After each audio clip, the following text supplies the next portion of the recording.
الله عز وجل كما قسم الأرزاق بين الناس قسم الهموم أيضا بين الناس، ووضع في كل قلب ما يشغله. بس الفرق اللي بيني وبينك، أنت همك عفوا في مسألة مع زوجتك، أنت همك في دراستك، أنت همك في زراعتك، أنت همك مع مسؤولك العام.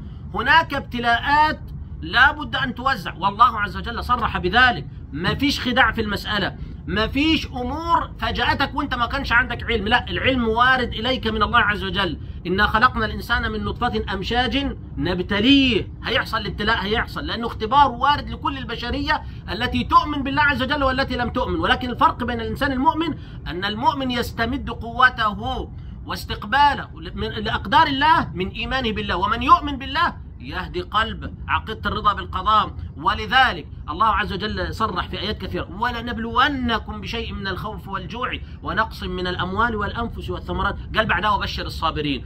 قال: ولنبلونكم حتى نعلم المجاهدين منكم والصابرين. امال انت عاوز تدخل الجنة ازاي؟ امال ربنا هيفرق بين البشرية دي ازاي؟ هذا يستقبل قدر الله عز وجل، وهذا يستقبل قدر الله عز وجل بأسلوب سيء، هذا يرضى هذا لا يرضى. المشكلة التي وقع فيها كثير من الناس أنه ينسى نعم الله الكثيرة ويفكر فيما وقع فيه من ابتلاء.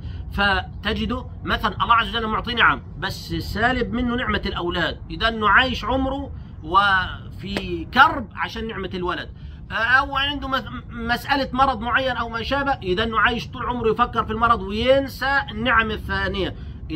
صدق الله: إن الإنسان لربه لكنود. لكنود يعني يا أحبابنا، لكنود يعني ينسى النعم الكثيرة ويجحدها ويتذكر فقط الابتلاء، فيضيق عليه حياته ويمسي في كرب دائم فلا يستمتع بالحياة. أسأل الله عز وجل أن يمن علينا وعليكم بنعمة الرضا.